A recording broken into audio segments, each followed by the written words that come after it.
Jesse Foster welcomes you to Father Nation, where other dads illuminate your path to become a better father. Prepare to enter into the man cave. And welcome to Father Nation. This is Jesse Foster, where I interview different dads about their experiences as a dad so that they can share their wisdom and experiences with you. Today on the show, we've got Josh Misner, PhD. He's an award-winning communication and leadership professor and mindfulness researcher. His research focuses on the impact of mindful presence, or paying careful attention on purpose, and particularly in respect to fathers now and their families. Josh is a husband himself, a father of 4, and he teaches methods to savor each and every moment with the intention of playing an active role in children's memories for tomorrow. To help fathers facilitate this goal, Dr. Misner founded the Mindful Dad Project, a collaborative community effort aimed at reconnecting fathers who desire a deeper connection with their children. And he has a website also, if you might want to check it out, Father Nation. It's mindful-dad.org. So Josh, great to have you on Father Nation today. And thank you for having me. Yeah, and as we kind of begin here, I kind of gave you a little bit of an intro there, but tell us just a little bit more about yourself and kind of how you decided to start this mindfuldad.org website. Well, thank you. That's a great question because I arrived at this particular topic of interest kind of in a roundabout sort of way. As you mentioned in the introduction, I'm a father of 4. My oldest is going to be turning 21 in January, so I've been at it for a couple of decades, and I wasn't always a mindful dad, and I wasn't always present in an emotional or a mental sense. I mean, I was always present in a physical sense for my children, but it wasn't until a little bit later on, probably right before having my 3rd child, that some various situations occurred that kind of led me to the realization that I could be much more present if I took better care of my intentions. And it was a really striking realization that there's a difference between basically using my butt to keep a seat warm and being intentionally and fully present with my family and doing it on purpose. So from that moment forward, I really started studying this concept of mindfulness, or being intentionally aware of everything that's going on around me in the present moment and how that impacted my relationship with my children. And what I found both from my experience in practicing this in my own life, as well as what I found through some of my research studies, is that it has a very powerful and profound effect on the way that we interact with our children. Yeah, I think a lot of guys, I mean, I speak for myself, that it's easy to be there, so to speak, but it's another thing to actually be there fully. And like you're talking about, to be actively listening maybe, or just actually be fully present, whether not just be a warm seat. And like, what are some ways that maybe a dad can concentrate on being more, what you call like maybe a mindful presence, or what would you call it? Yeah, I would call that being mindfully present. The best way, being mindfully present is really a skill, just like anything else, like learning a language, like learning a sport. It is a learned skill, and just as with any other learned skill, it really has to be practiced.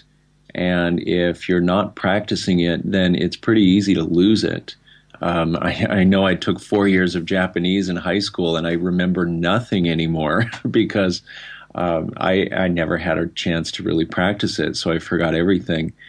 But ways to practice it really vary, and it has to do with being able to set aside distraction and really just focus on immersing oneself into the present moment.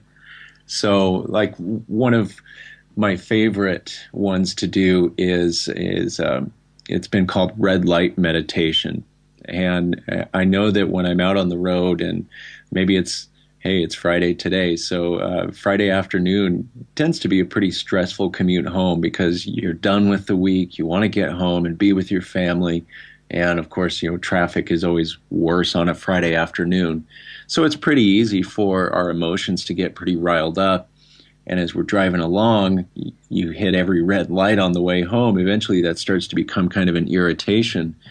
Well, a good way to approach this is to not look at the red light as a hindrance or a barrier between me and my family, but an opportunity for me to slow down, to stop, and to take a moment to really just to do nothing and to think about nothing, but rather just to look around and kind of be grateful for that moment of being able to calm down and to gather my emotions. And so I typically do this on my way home, just stopping, looking around. I notice the people who are in the cars all around me and just kind of see what they're doing. I might even take a moment to kind of play with my imagination and imagine what that person is doing, thinking, or maybe even on their way to do. I just kind of imagine what that person's story is, and before I know it, the light's green and I'm on my way.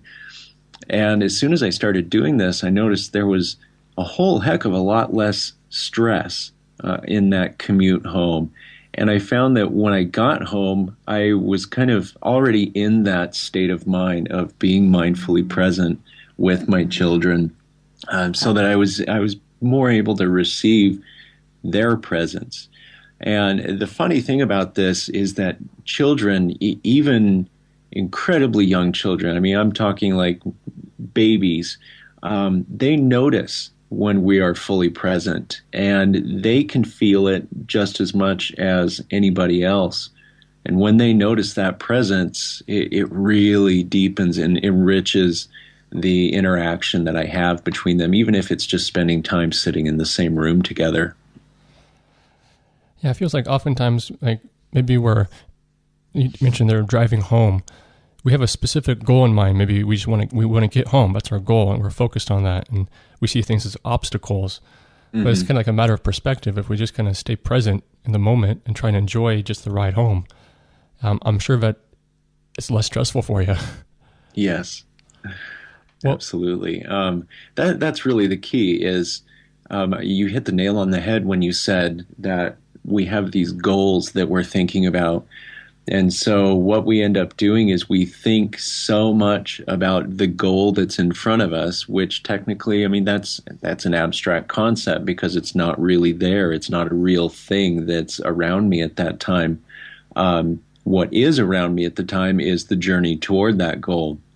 And a really famous and revered Buddhist monk, Thich Nhat Hanh, he offers up a walking meditation where with every step that I take, instead of thinking about the goal that I'm having on that walk, I'm not thinking about where I'm going, but instead with every step in my mind, I keep telling myself, I am here, I have arrived, I'm home, there's nowhere else that I need to be right now. And so I often incorporate this into another practice, and this is a great one to do with my children. And that's taking a walk to nowhere.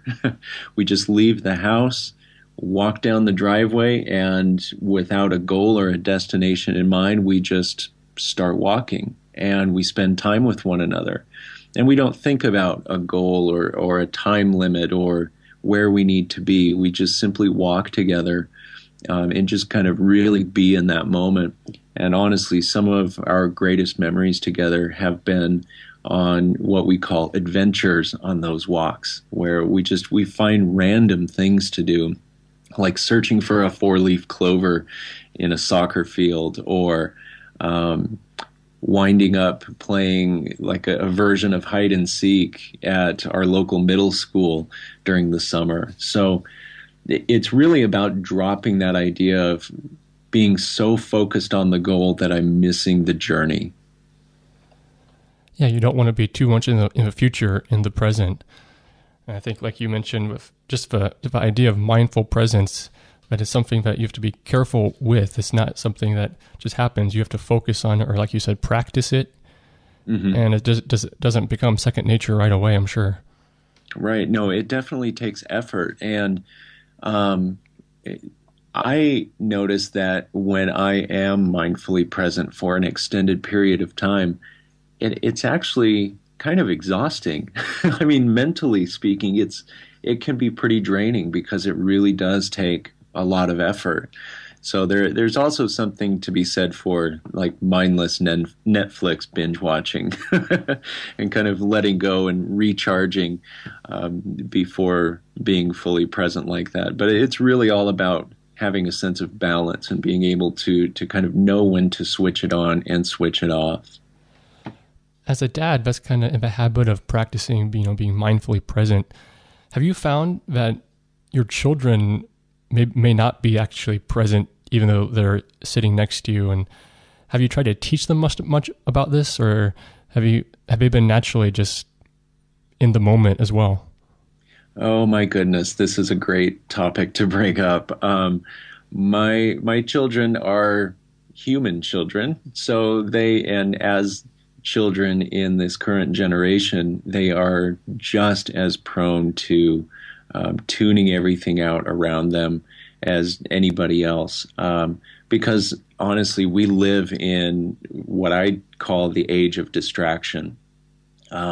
Never before in human history have we ever had so many different ways to connect to one another using emerging forms of technology and various technology forms that are converging with one another.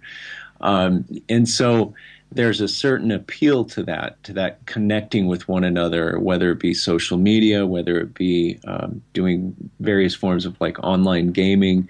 You're still kind of interacting with people through that technology, and that's something that naturally humans crave.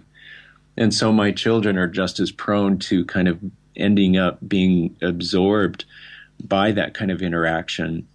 And so I have to actively work with them repeatedly to teach them a sense of balance, to say, it's okay to play Minecraft for an hour after school, but at the same time, you have to know when to turn that off and to put it away and to accept that it's time to put that away because maybe it's dinner time and we don't allow phones or iPads to be at the table because we're trying to be present with one another. So absolutely, it's just as much an effort for them to remain mindfully present as it is for me. And that kind of calls back to what I mentioned earlier about how this is a learned skill, and it's a skill that has to be developed and nurtured through regular practice. So that's something that I try to teach them pretty actively. Yeah, it's very true that no time in human history can, a room full of people be in the same room and everyone is somewhere else on their phones now, right? Yes, absolutely. All right, Father Nation, again, the website is mindful-dad.org. And check that out, mindful-dad.org. And Josh, you also have a book coming out with Hogan Hill and you're co-authoring. It's called The Dadly Way, 10 Steps to More Active Fatherhood and Equal Parenting. Can you tell us a little more about that? Yes, absolutely. Before I go on, the website has recently changed. There's no dash, so it's just mindfuldad.org. But as far as the book, yes, the book, it provides fathers specifically, but it's applicable to parents, to guardians, to people who are in any kind of role model or mentor capacity to children. But the 10 chapters in the book are 10 steps that can lead somebody to being a more active participant in a child's life. And another goal of the book was really to inspire fathers to stand up and take a more active role in the raising and mentoring of children so that it establishes more equal parenting relationships, regardless of what the living situation might be, whether it's typical like nuclear family, two parents living in a home with the children, or maybe it's multiple households or even blended families. So the book takes you through. It starts out with the history of fatherhood, how we've gotten to the situations that we're in today, because it wasn't always the dad just kind of goes to work and the mom stays home. And I think it's kind of like this 1950s ideal that we think about when we think about what the ideal home looks like. It wasn't always like that. And so I kind of trace the history of how fatherhood has evolved into what it is today. And from there, we talk about various behaviors and tips and techniques that can develop more inclusive behaviors on behalf of fathers, so that we can create what Hogan and I call father-friendly environments. To create that father-friendly environment, we have to learn to be friendly fathers, to network with other fathers, to share our victories as well as our struggles and our trials and tribulations. But also in working together with mothers, so that we end what Hogan and I call the parenting wars, because oftentimes moms and dads will try to compete for their kids' affection and attention, and who can be the more loved parent, or who can be the hero. So we talk about how to kind of even that out and to accept the fact that fathers and mothers parent differently, not necessarily better than one another. It may be better to apply a certain style in a certain situation, but to recognize that we really have to become more mindful, because being mindful leads me to thinking about what is best for this particular situation and what kind of parenting styles can I apply.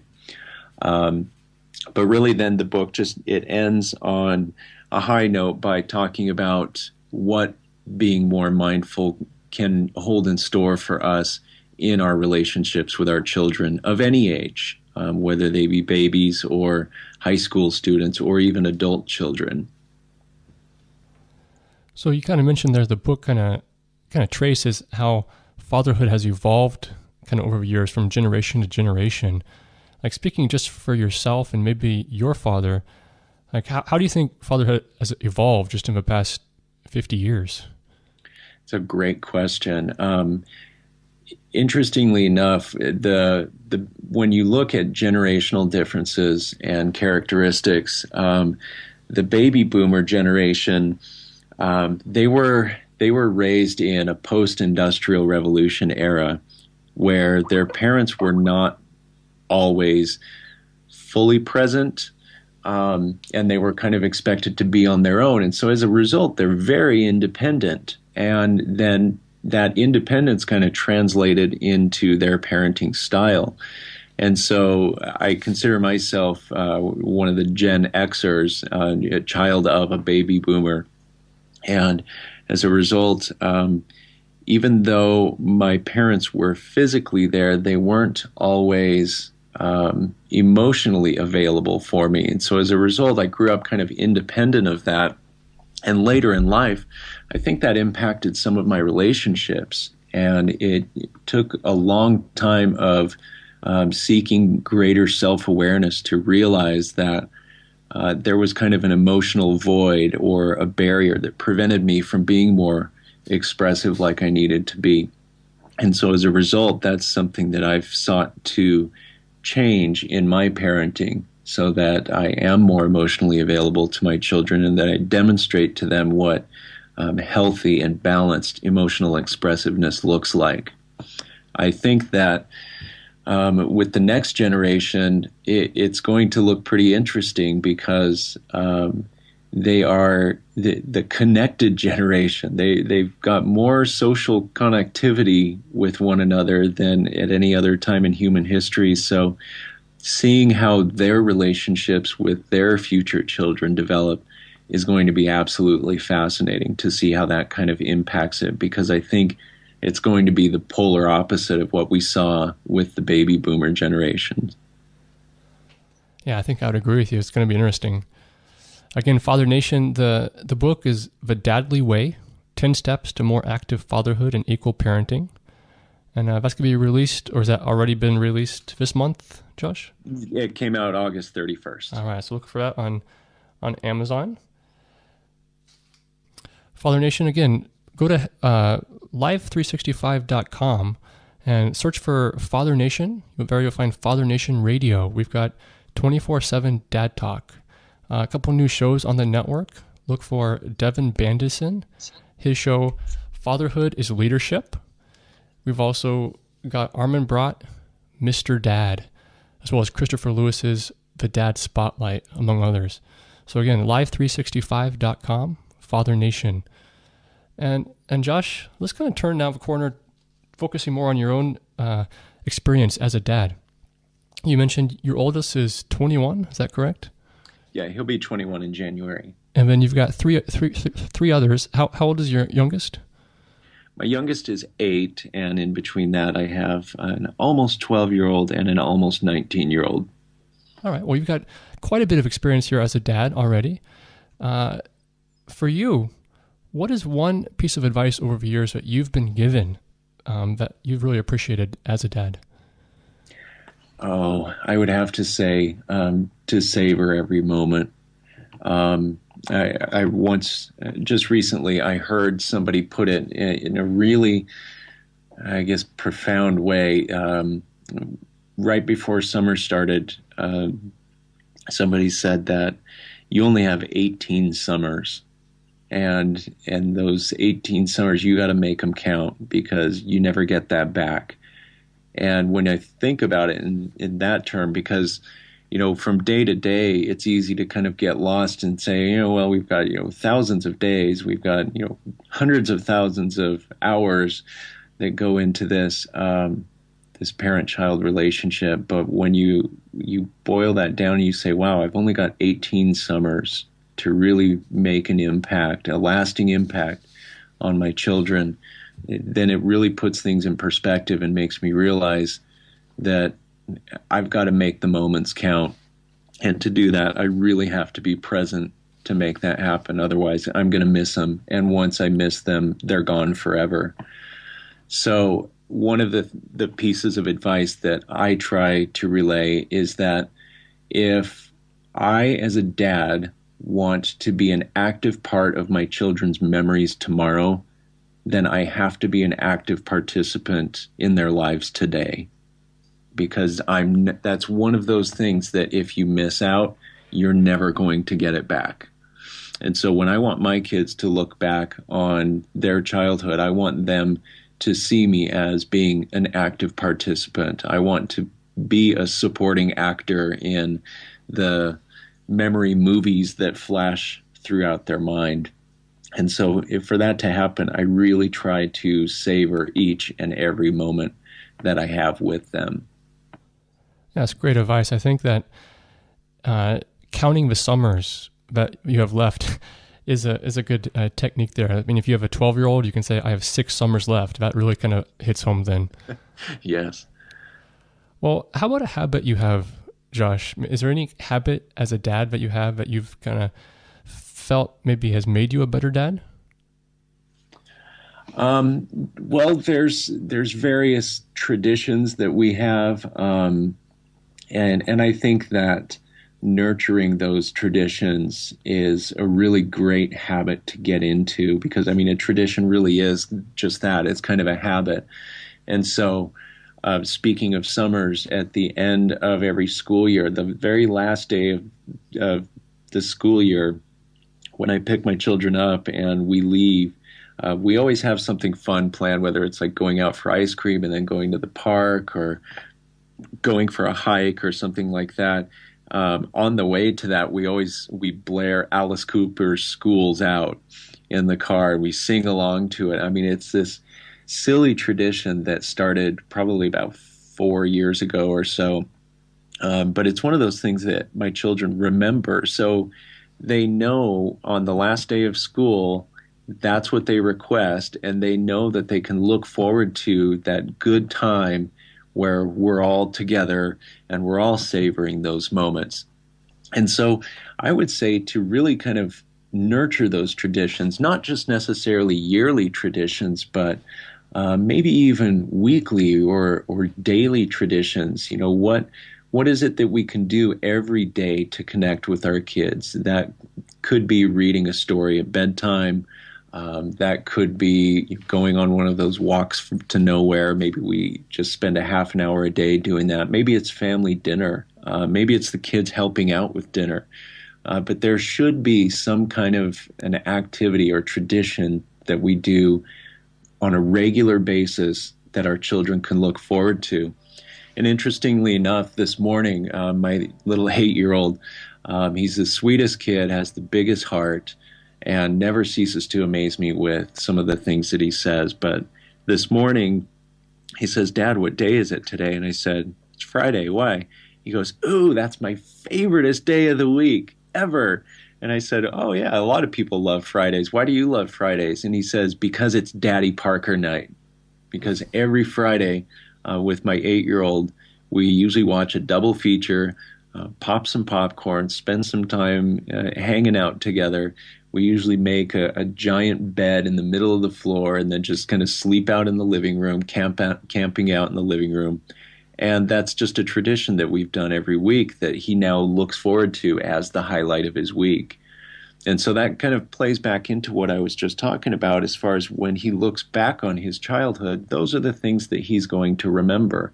And those are the things that are going to shape his relationships with others in the future, not just necessarily his future kids, but his future spouse, even his future coworkers. I mean, because he knows how to treat people, and he knows what motivates people, what makes them happy, what connects them on a deeper level with one another.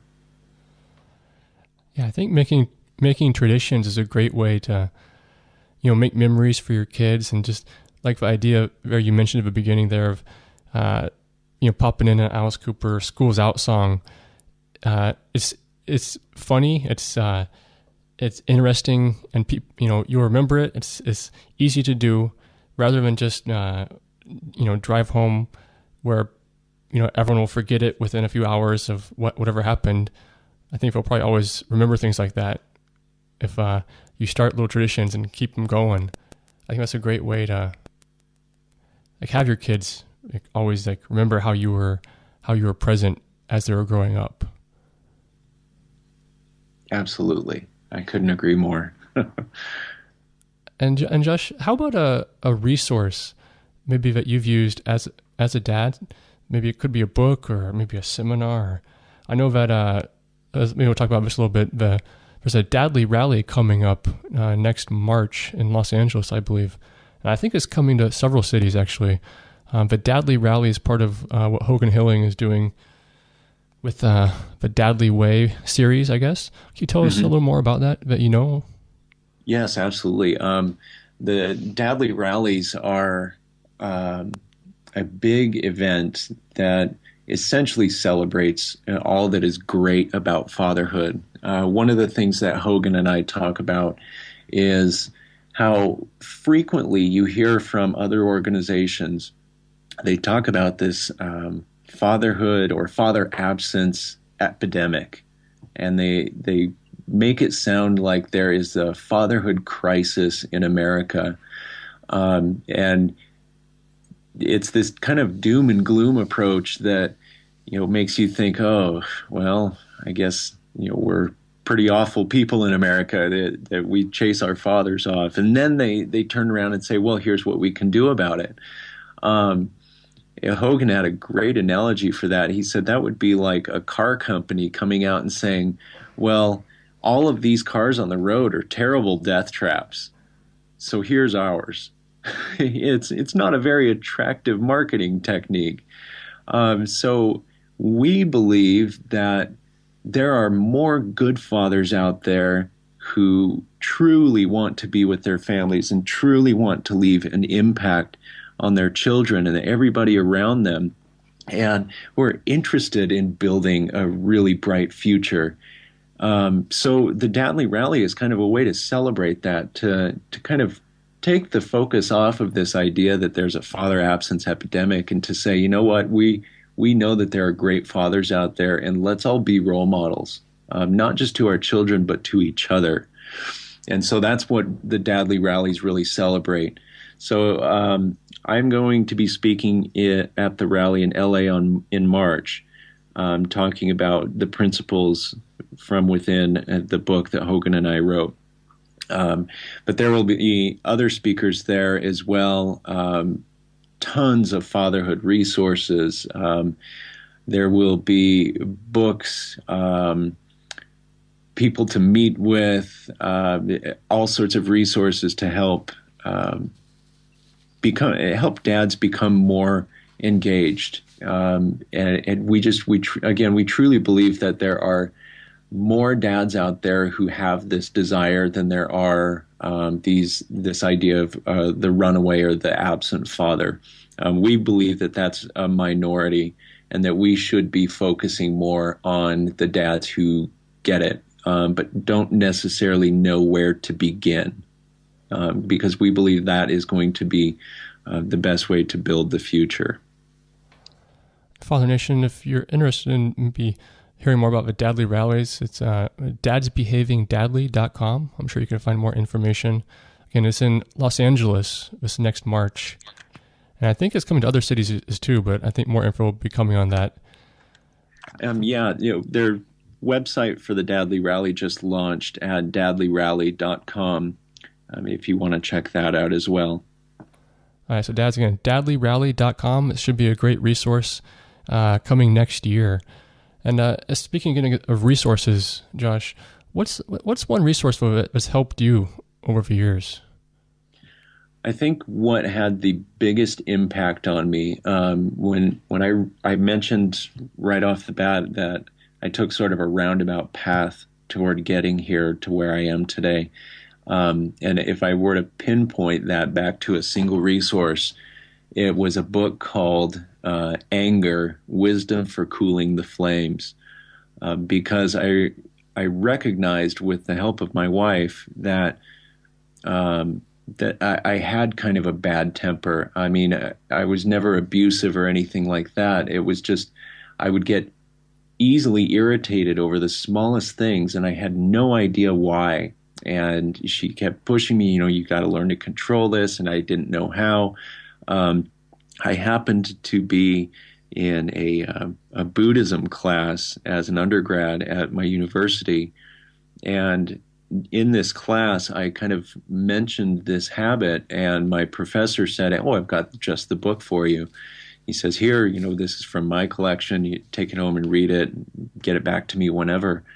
And when I went home and I started reading it after the kids went to bed that night, I couldn't put it down, because it was, I always call it like walking through the desert and all of a sudden you come across a glass of ice water. I mean, it was really that refreshing for me to read this and to realize that I had been approaching this irritability the wrong way all along, and that by incorporating mindful behaviors into my life, I could make myself much happier and much less irritable.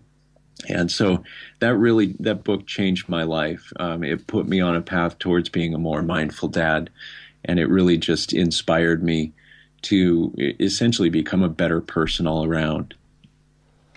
Again, the title of that book again is Anger, Wisdom for Cooling the Flames. All right, and here at Father Nation, we'll usually end the episode with talking about a daddy dud, a time in your parenting past when you've made a mistake, but also something you've learned from it. I know you mentioned there about having maybe some short-tempered problems, but maybe your daddy dud is something else. But what is something that maybe you kind of regret, but something you've learned from?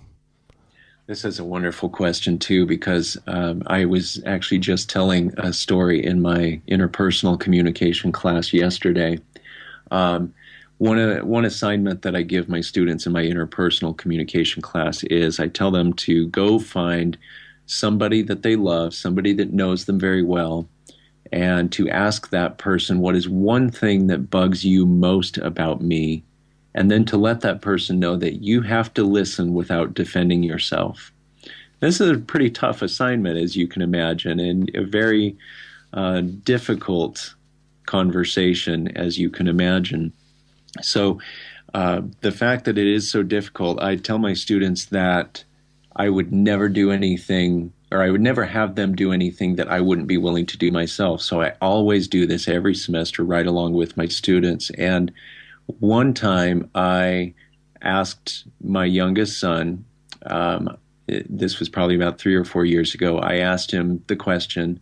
I said, go ahead and tell me, anything that bugs you about Daddy, you just let me know. You won't get in trouble. It's okay.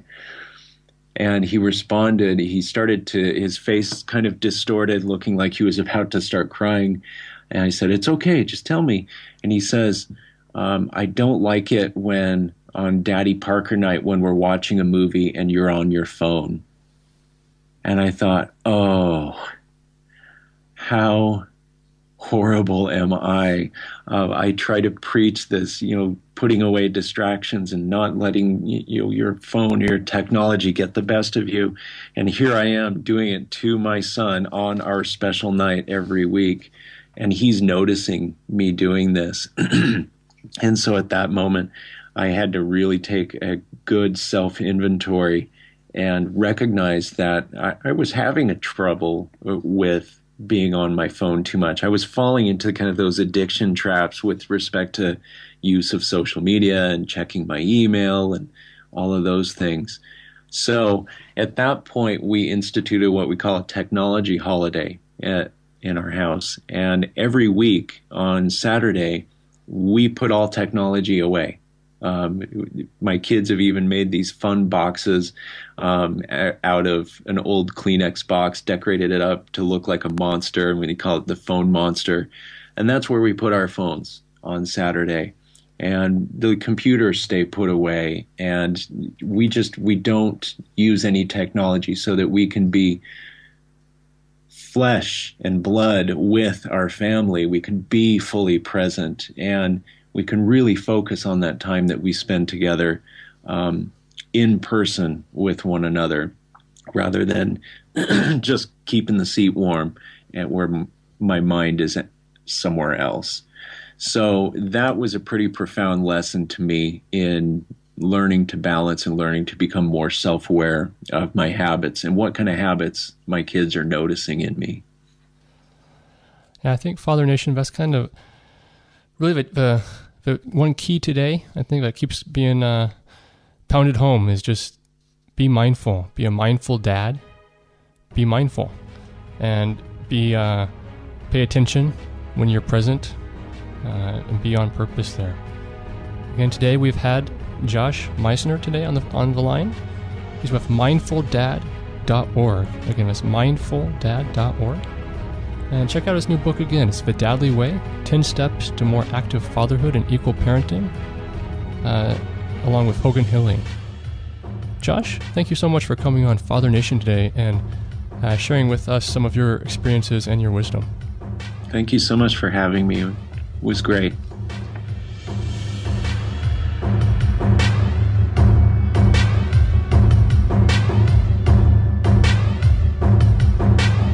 Today's show is brought to you by the Cash Flow Freedom University.